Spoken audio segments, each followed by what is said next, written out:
Good morning, people, and welcome to Your Morning Cup with Chuck, where I help you get inspired, educated, and motivated to a point where all you think is positive thoughts, baby, and positive thoughts create positive action. Welcome to the First Cupkc. This podcast is powered by Podcast. Today on the show, I have a very special guest. Not only has he served as Director of Economic Development of Overland Park's Chamber of Commerce and as President of Olathe Chamber of Commerce, but for the past 20 years or more, he has also served as and is still currently the President and Economic Development Director for the Lenexa Chamber of Commerce. Ladies and gentlemen, please welcome Mr. Blake Shrek to the show. Thank you very much. Glad to be here. Thanks for coming. Well, it's an honor. Thank you for the invitation. It is, man. It is. You've put a lot of years into growing Johnson County and the cities within it. Emphasis on a lot of years, as you can see. But no, we have been very fortunate in being in the right place at the right time to put together the kind of career you want in what it is that we do. Mm-hmm. So I want to start off first by asking, who is Mr. Blake Shrek?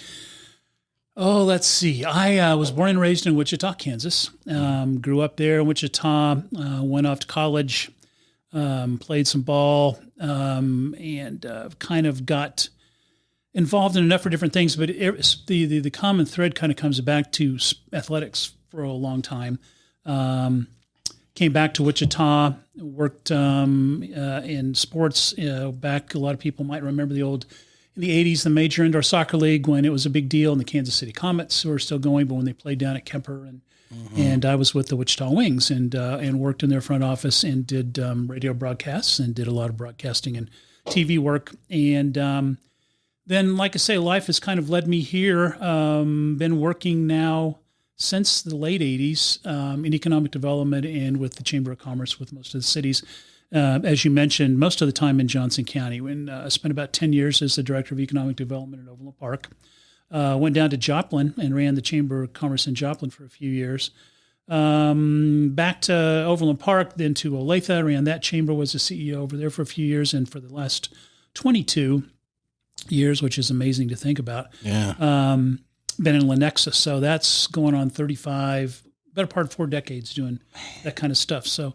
And again, seen a lot in those times. Johnson County has grown dramatically, and it's really been fun to have been a part of it. Yeah, it's a lot of, right now, it's a lot of construction going on. Absolutely. Everywhere, when you would think that everything would be slower because of everything that's been going on with all of the pandemic stuff. So that's pretty awesome, man. Thank you. You from Wichita, right? Yes, sir. Sports. I was reading through your profiles, and you're all over the internet. I mean, it wasn't really too hard to find anything on you, but I did notice that I read a little story about your first career being in a couple of different sports. Like you were in baseball for a little bit, then you chose basketball, and you went from the Kansas side of the line over to the Missouri side for school. Tell us a little bit about that side of Blake. Well, thank you. Yeah, I played everything kind of growing up, and always thought that was probably going to be the way to get to college or beyond in some kind of sport. So I was the first person in my family to ever go to college, and was a good student, but that was never the path that we really thought much about. It was about getting a scholarship and going to play ball somewhere. And I played basketball and baseball, and scholarship money for what was then a minor sport at the time in baseball, which is kind of blown up at the college level now. Mm-hmm. But back in the late 70s, I ended up with Missouri Western in St. Joe, which was a D2 school, because they allowed me to play both baseball and basketball. And so I got a bigger scholarship, and Dad said, "That's where you're going." And so I said, "Okay, you're the one that's helping." So no, I was fortunate enough to play both sports up there, and had a good career, and it was a great place to go to school. Was fortunate enough to be an All-American there, and played on the U.S. national team in baseball in Korea and Japan. Toured over there in Taiwan for most of that summer of '78. came back and had a very brief minor league career. And then you kind of realize when you get up against these guys that are really, really the best of the best, you kind of start to look for something else to do. And so, and that's what I did. Yeah, man, that's pretty interesting, man. You start off the first part of your life going through the stages of sports, and then all of a sudden your path changes. Yeah. How did you go from sports to being more of a environmentalist? Well, first of all, you have to come to the realization that it's over, and that's hard to do because when it ends quickly. Yeah. And when your career's over, especially when nobody wants to pay you to play anymore or anything, then you have to really make an assessment. And then I did go to college, did graduate, so there I was having to kind of find a way to see what was going to be the next chapter. But again, sports was kind of the whole that thread as I grew up working in Wichita at the National Baseball Congress, which is a big collegiate league that has a big tournament every year. And my boss at the time worked for the Wichita Eagle as a sports writer.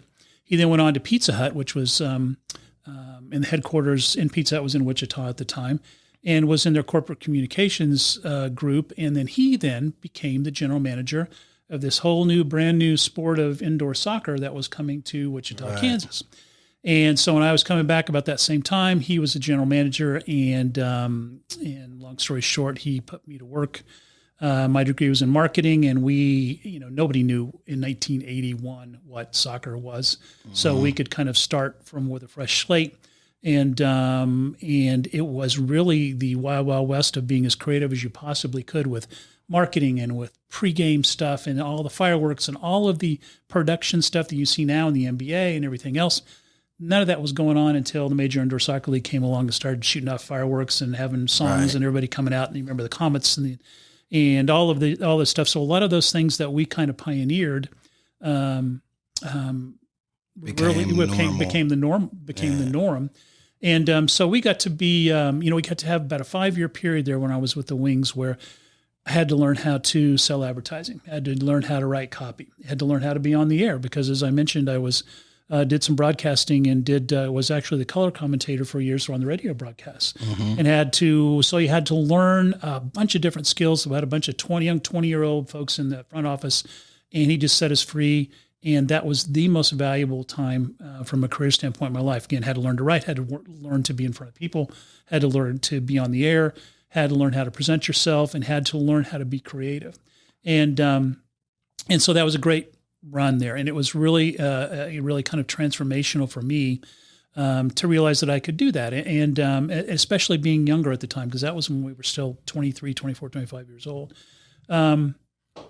But then I was getting ready to get married and decided that, this was getting kind of financially dicey for a Major Indoor Soccer League. We had lost a national TV contract. It wasn't on, we didn't have a kind of a weekly deal. It was always kind of a tough sell to make sure the ends met every year for the franchise. So I thought, man, I got to grow up and get a real job. And again, it is exactly right. But the owner of the Wings at that time was Frank Carney, who was the owner of Pizza Hut. And his niece was a lady by the name of Mary Birch. And Mary Birch had just become the head of the Overland Park Chamber of Commerce. And this was about 1985 or so. And I didn't know what a Chamber of Commerce was. But Frank said he's looking to move, and he's a great kid, and he got a great recommendation, and so you need to take a look at him. And I remember I came up here to meet with her, and the first thing she did was told me I had to cut my hair because that was soccer 80s days where you had the little mullet floppy thing. Yeah. And so I said, okay. And so we go, and I had to kind of convince her that I would be a good person to take a chance on. And here we are 35 years later, still doing what Mary taught me how to do. And so had to cut my hair. My wife got me a trench coat and a briefcase because that's what business people supposedly had. And I walked into an office over on Metcalf in 1980, late 1984, early 1985, and into a world that I really didn't know anything about. And like as I say, and the rest is kind of history. The rest is history and a whole bunch of experience along the way. Yep. You've done a lot. You've done a lot. It's been around. A good ride. You've actually done a lot in Johnson County here within the last, 2017 to the present time. A lot of development going on in Lenexa. And I know also you got the Olathe line that you're battling. Mm-hmm. It's kind of like, well, not battle, but, it's so much going, so much land still waiting to be developed. Man, I just can't wait to see what comes of stuff. I know this isn't Lenexa, but I see right there on K10, right there on the Ridgeview exit, and I know where it dead ends. I can't wait to see what that's going to be, right, because I know it might be a neighborhood. I'm pretty sure it'll probably be a neighborhood, mm-hmm, but just to know for years of driving by there, that was just a dead end, and a year or two later, pow, you got a whole neighborhood going up. It's just letting you know that that's a lot of jobs, yep, a lot of money being made, a lot of companies staying afloat, and it just keeps your community is growing. Yes. So it's very good to see that. Well, thank you. Yeah, that's kind of what we do, and it's very gratifying to have seen that all kind of happen. And that's kind of the fun part of the job, is knowing all that stuff and seeing the developers come in and seeing what the vision is and helping the cities create that vision of what kind of a community you want to be. And then to see that, come to fruition, and to see those businesses develop, and to see those opportunities for people to then get that job and work with their family and buy a house and live their life. It's a lot of fun after all these years to drive around Johnson County and see all those projects I've been a part of. Yeah, I know. It's gotta be. So a lot of people don't really understand what the Chamber of Commerce is, what it does, how it affects the community. So I want to give a better understanding during this interview, so a lot of people can get some clarification of how it really does affect our communities. So what are Chamber of Commerce? What functions do they serve, and how do they impact the average citizen? Okay. Chambers of Commerce essentially are business associations. It is a membership organization. The Chambers of Commerce have been around for literally hundreds of years, and originally clear back in England in the old days. And so the idea of businesses coming together to better serve themselves, better serve the community, to grow the population, to grow the pie, has been around for centuries. So Chambers of Commerce up here, again, you have your membership groups come together as an association. We do legislative affairs. We represent business interests in Topeka and in Washington. And as you can see, with all the crazy nonsense that's going on in this country right now, yes, you have to be involved with what's going on at the local level, at the state level, even obviously at the federal level, as annoying as it all is, because you never know what's going to come next down the pike if you aren't paying attention.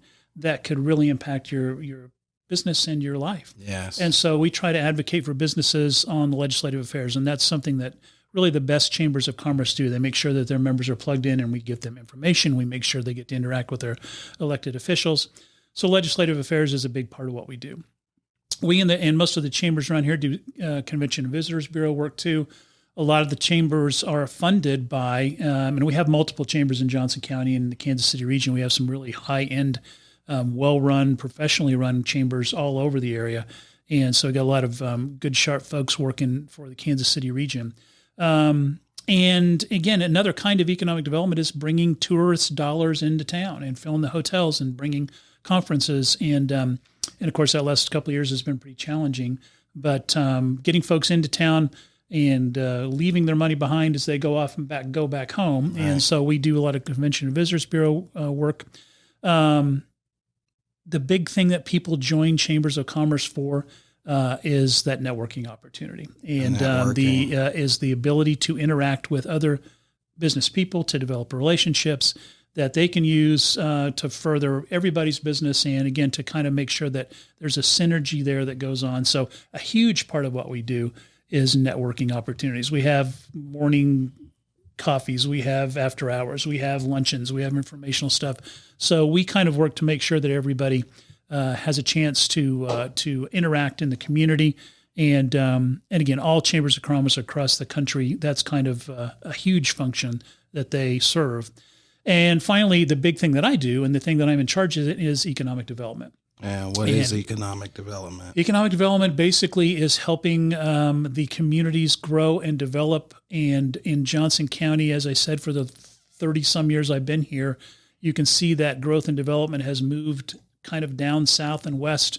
And we want to make sure that it is not just growth and development for growth's sake, but that it is quality growth and development. And so we help when a developer, when somebody wants to come from out of town and maybe locate a business here, we're the folks that they work with. We work with the relocation consultants. If a big company wants to come and consider a location in Johnson County or Kansas City, Missouri, we work with them to try to find them the right building, the right land, facilitate all of that, get them with the city, make sure that all the code stuff is done and all the building stuff is done, and get their big facility grown so they can hire people and again do that kind of ripple effect of having people get jobs and create a good strong economy. And so economic development basically in Johnson County is done in conjunction with the cities.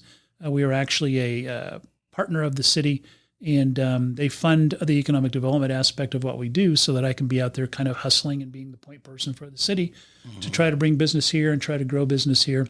And then we try to make sure that, again, what we try to do is make sure that it is the kind of quality growth and development that we are used to in Johnson County.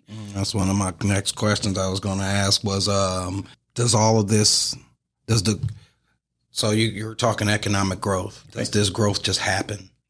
I mean, is there a process to this growth? How do you stage it? I tell you, that's kind of the thing that we always think. If you're just, like you say, you're driving by K10 and K7 and you're wondering what's going on and you don't see anything happening for a while, that doesn't mean that there is not work in the process that sometimes take years to develop these big projects. And you have to go through a huge process and a long time process to finally make something actually break ground and work. And there are multiple iterations of that, multiple segments of that whole process that we have to kind of grow. And if we just sat back and waited for something to happen, nothing would really happen except maybe just traditional. The perfect example is Lenexa City Center. And I hope some people have had a chance to go by the city center. That land over there off of 87th and 435 sat vacant for years and years. And everybody just kind of said, well, we'll just wait and see what happens. But the city decided, after a city visioning committee that involved all the citizens for years, they said, we really want to see something special there. It's the center of the community. We would like to see some kind of new and different kind of almost downtown in a suburban context. So the city said, okay, you know what? We're going to buy that land, which was really kind of controversial at the time, and not a lot of people did that. And we're going to sit on it so that we can control what develops there. And if we would have just sat back and not and just let the market take over, that would have been another strip center. It would have been the lowest common denominator of drive-throughs and whatever, which are necessary in some parts of it. But to do something special like that and to hold off and try to do density and try to do something special, it took a lot of will. It took a lot of political will. It took a lot of time. I mean, 20-some years of me standing out there when in that ground when nothing was there, trying to talk to people and convince them that this is going to be this great thing. And so essentially you need to massage and manage that process. And a lot of what people think just happens have been worked on for years before anything ever comes to fruition. So that's my job, to kind of be behind the scenes and trying to direct traffic and make all that stuff work. And then, when it does come together, it's really, really a great feeling. Yeah.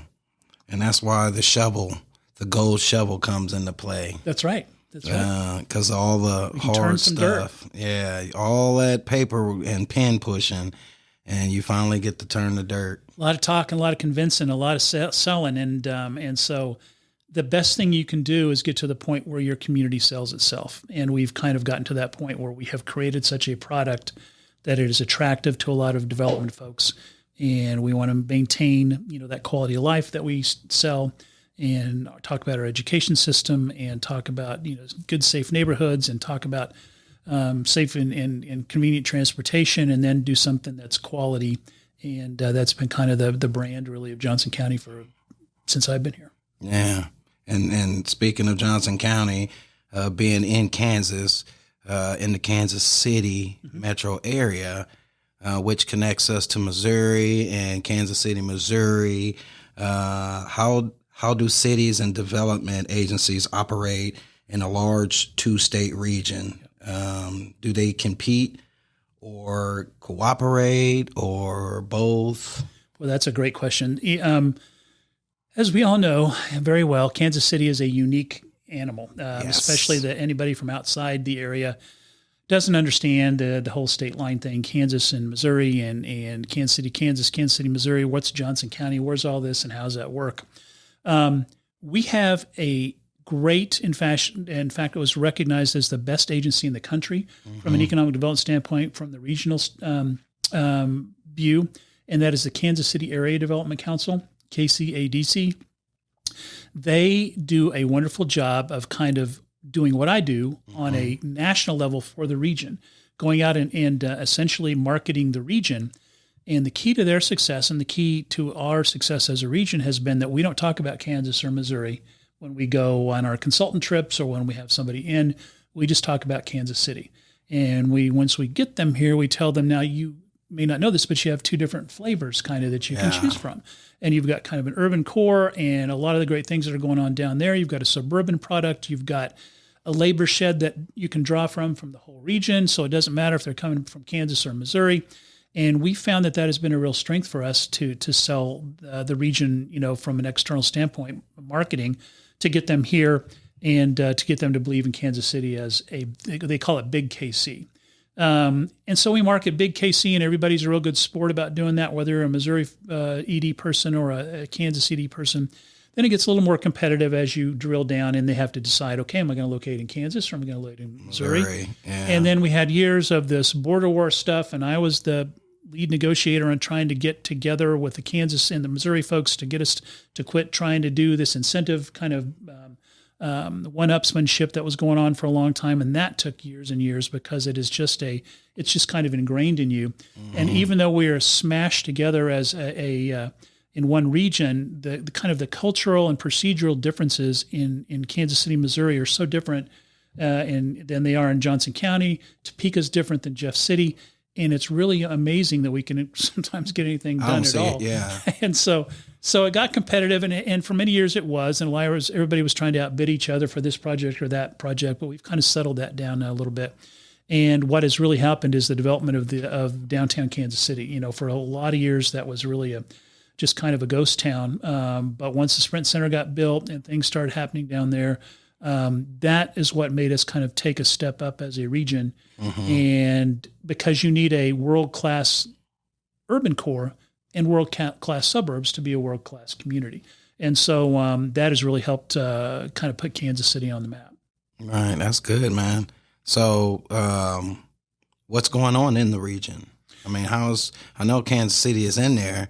Yeah. How are we holding up? We've actually have a big study group with Greater Kansas City Chamber of Commerce and a lot of area chambers and civic organizations that has been using all of the metrics of our kind of similar sized cities. And we looked at the hot growth areas, Austin and Nashville and all these different places that are kind of the hip places to be. And for the last few years, we've been kind of measuring ourselves against them and what we need to do and what are they doing and can we learn from that. There's a lot of sister city stuff, or not sister city, but kind of visits that we've been making. We'll take a group. Greater Kansas City Chamber does a good job of taking leaders to Nashville, to Denver, to all these different places and try to learn about what's going on. Have they been down to Branson? We haven't gone down there. And so we have, I think, really kind of, in the last few years, kind of burst onto the national stage a little bit. We're starting to show up on the hip lists, the cool places to be, the different things you saw of all the sports venues in the country, baseball, basketball, hockey, whatever. Sporting Kansas City Stadium just came in number 4. That's the kind of stuff when we start showing up on those national lists, people start paying attention, and that translates into economic development stuff and consultants saying, hey, we need to be where this buzz is happening. And so Kansas City's got a pretty good buzz going right now from the standpoint of relocation consultants and business folks that think this may be a good place to be.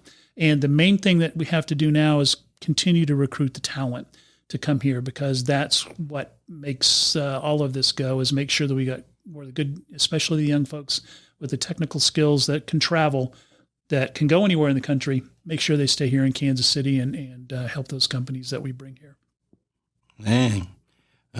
So Lenexa, it's growing fast. Yep. I mean, a lot of construction. That new development right there on 87th and 435, the Sonoma area, with Olathe development. Yep. That came in pretty fast. I mean, everything is like growing, even in an economy that you would think everything is suffering. Yes. It's growing. There's so much land that's out there. And I drive by a lot of these large areas and I see, particular names. I'm not going to name any of the names, but these land developers buying so much land up. And It's like, wow, this looks like a whole farmer owned this. And it's just got the whole area is one name on it. And it's like, man, I wonder what this is going to be. Or will it, is someone, like you said, a lot of people buy this land up and they sit on it. And I was talking with one of the guys in our, in TAMIC, the American Mastermind Investment Group that I founded. And we were talking about the importance of some of these companies holding on to some of this land just to make sure that there is some sort of protection of what it becomes. Because, I mean, you don't get no more land. Right.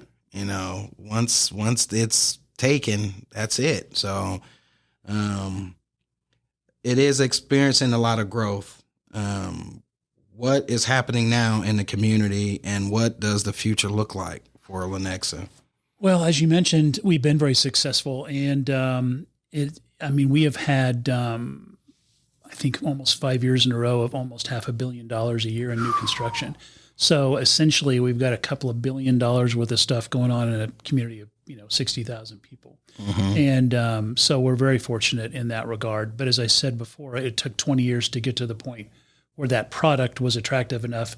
And instead of pushing the rock up the hill all those years, finally the rock's starting to roll down the hill on its own, and it makes my job a little easier. But yeah, we've got a lot of stuff going on. City Center has been kind of the focal point of that, and there's still a lot going on there.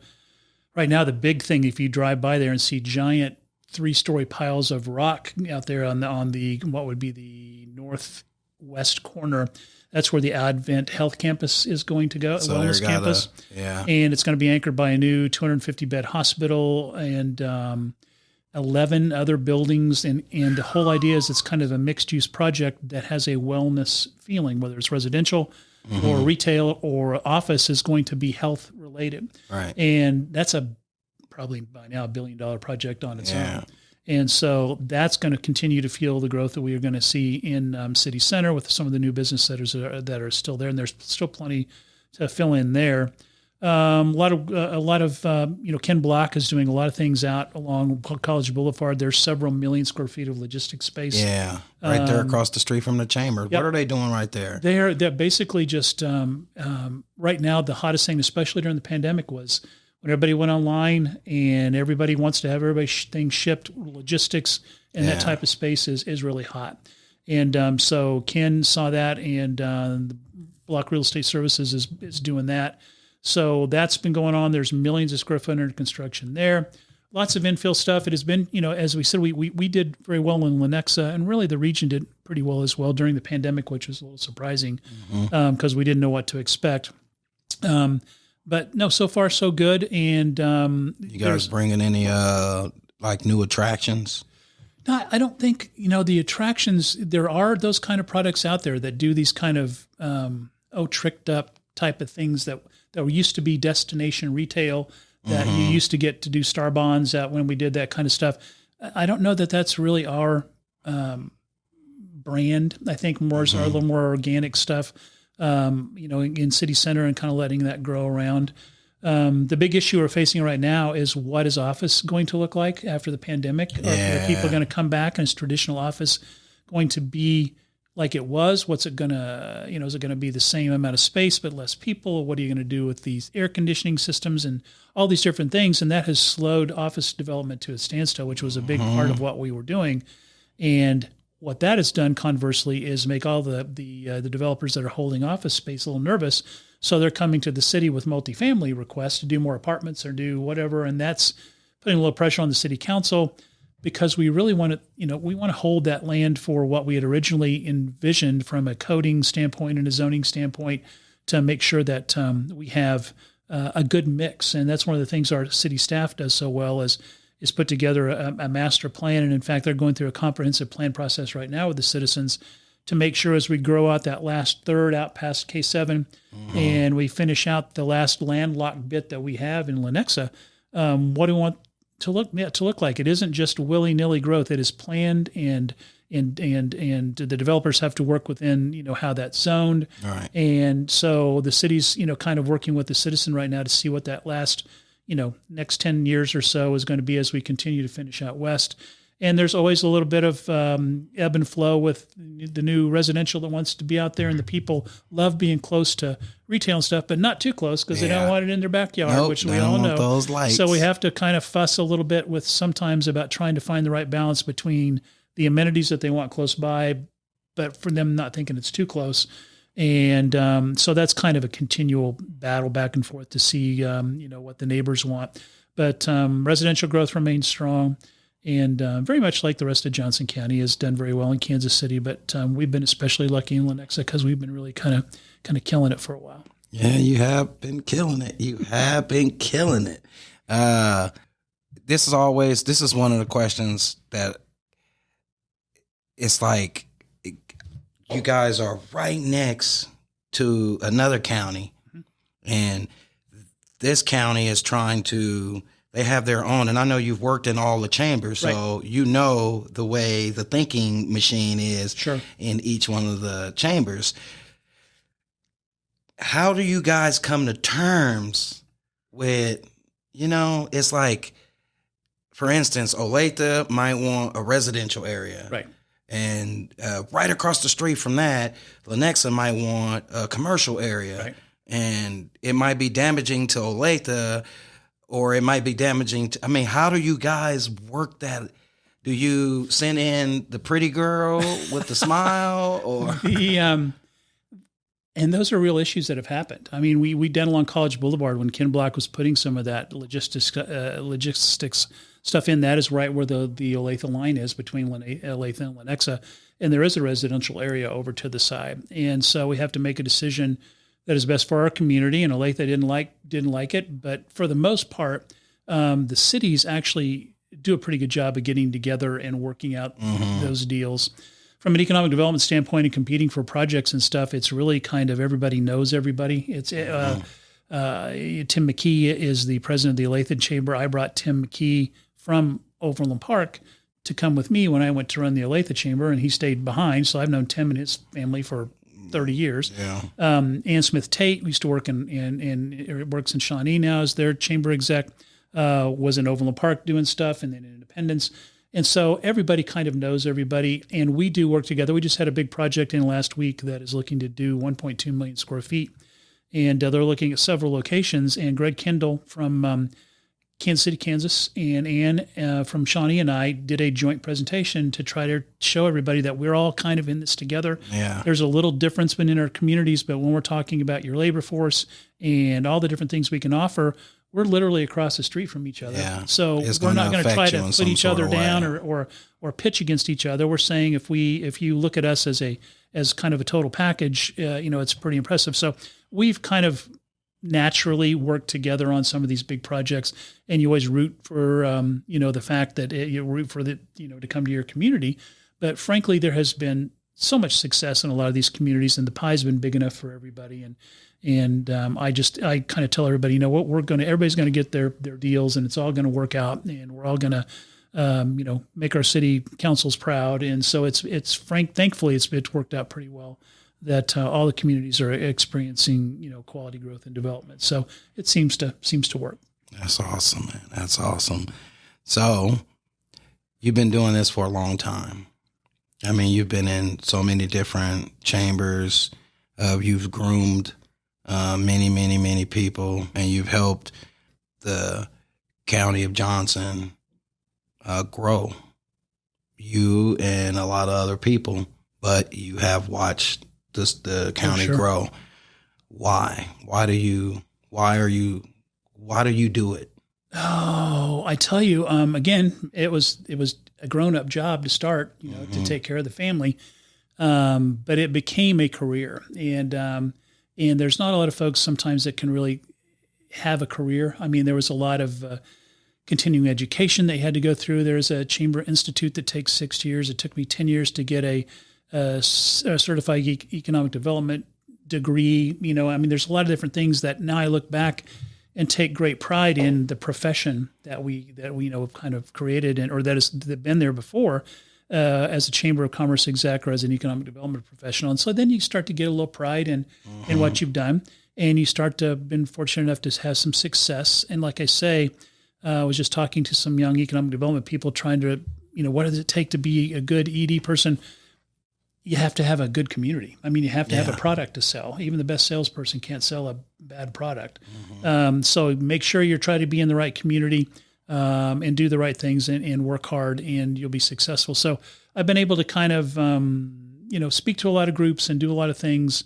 And so the whole idea that, essentially, probably winding down here in the next few years, that you've actually put together a career in a profession, and then just the gratification, as I said, of driving around Johnson County. And so I remember when we did that, and there are 1,000 people working in that building right now that are taking home paychecks to their kids and their spouses, and they're going out to the ball game because they can afford it because they got a job. Yep. And they got a house and a car. And you start to kind of see that your fingerprints are on that. And that's really kind of humbling and really kind of cool. And so as I look back on that, as this kind of, I'm kind of in the fourth quarter, probably midway through the fourth quarter of the career, but I've still got some times to hit some jumpers. And so hopefully we'll still have some good stuff to do. But I think the biggest thing is that, the things that people take for granted, like as you said, the things that they think just happened, I was fortunate enough to kind of help make them happen. And results have been quality of life for families that have helped grow Johnson County. And, that really kind of means a lot. And so I think that's kind of the way that I kind of look at it now. And that's been the blessing that I've had to be able to do this stuff. Well, I mean, it does give you a warming feeling to know that you can drive by and say, I had my foot in that. I drive around. I think I'm doing something when I drive around and say, I fixed that light pole. I fixed that light pole. Well, that is something. That's real. That's actually doing something. I just talk a lot and somebody else pays for it and do it. I convince them to do it. You make it happen, though. You make it happen. But no, Johnson County's been really good to me and my family, and so as a profession. So it's been a good place to be. Well, it goes both ways. Man, I appreciate you coming on the show. Oh, that's my pleasure. I'm really impressed with what you do, and I've met your folks that you work with, and your enthusiasm and your kind of thirst for trying to hustle and do the right thing and make a good place for you and your family. I think that's very impressive. So anything I can do to help you at any time, man, I'm glad to be here, and I'm honored that you had me on. Yeah, man, I'm honored. You were at my ribbon cutting. That's right. Absolutely. That's why I said that's that's one of those things that you can kind of see, look what's happened now these years later and see what all came of that. So that's pretty neat, man. I got one last question though. Okay. What words of wisdom can you drop on our viewers and listeners today? Oh, I'm so wise, because I'm so old, like Yoda. I've got so much that we don't have enough time to. No, I'm just teasing. Words of wisdom. I tell you one thing that I told some my staff that was always worried about having all the answers. If we have a big project or something has to be done, and somebody calls and has all these questions, and they kind of panic if they don't know exactly on the spot what to tell them. You don't need to have all the answers all the time. You need to know the people that do. Man. And that means you need to have a network. whether it's your colleagues, your family, your friends, people you can go to with different areas of expertise that you can just call up and say, I need this information, I need that for information, and you share that. You don't need to know it all. You just need to know the people that do. And if you do that networking, and if you build that kind of group and that kind of family and that kind of, again, network, I think that no matter what you do, personally, professionally, that makes a big difference. Because you don't have to do it all yourself. You can find people that can help you and give you some good information, and together you can get it done. You sure can. You ever read the book Think and Grow Rich? No. Okay, it's a book by Napoleon Hill, and in that book, Henry Ford said the same thing. Oh, you're kidding. He said they called Henry an imbecile. They said he wasn't smart. He was just a brute because he had money, and he basically said they called him stupid, and he didn't graduate high school and all of this. And he basically said, look, you can call me all of that. You can call me whatever you want, but just because I'm smart enough to be able to push one button, and the smartest person that can do that shows up. And I mean, I have a bunch of buttons over here I can push and call anyone I need to do any job I want. And it's through the process, the progression of gaining that networking system. Your campaign makes you everything. Yeah. So I love networking. I try to get into networking events as much as I can. I am a member of the Lenexa Chamber of Commerce. It's an important function, and people don't. And again, it's not just the cocktail party chatter. It is getting to know how you can help each other. Right. And you never know where that next opportunity is going to come from. So the more people you meet, the more chances you have to have something interesting happen. And that way, you know somebody that if you have a question you can't answer, you can say, well, I think I know somebody that does. And so I think that's, I think that's, again, back to the Chamber of Commerce thing. That's kind of what we do, is try to get people together. So when is your next meeting, your next Lenexa? Good heavens. I'd have to look at the calendar. I think we got some kind of a lunch and learn on Wednesday. We just had our annual meeting after 2 years of not having it, a big luncheon a couple of weeks ago. All anybody has to do that's interested in is check our website and look at our calendar, and they're welcome to come and introduce themselves and welcome to come hang out with us if they want to and see what they think. So, check the calendar out. We got all kinds of stuff going on. We're glad to. That's what's up. That is what's up, man. I appreciate this. Thank you. Oh, it's my pleasure. I appreciate you asking me. That's always fun to talk about everything we do, and congratulations on your success. And I'm glad and honored that you had me. Man, it's an honor too. It's an honor too, man. For more information on the Lenexa Chamber of Commerce, what's going on in Lenexa's community, how you can become part of the team, or how you can help support the chamber, please visit www.lenexa.org or check out their Facebook page by visiting the Lenexa Chamber of Commerce. The strength of our community will always determine the strength of our chamber. So please help support your local Chamber of Commerce. Your community depends on it. Thank you all for sitting down and spending a little bit of time with us this Saturday morning. And like always, have a wonderful rest of your weekend and stay positive, people.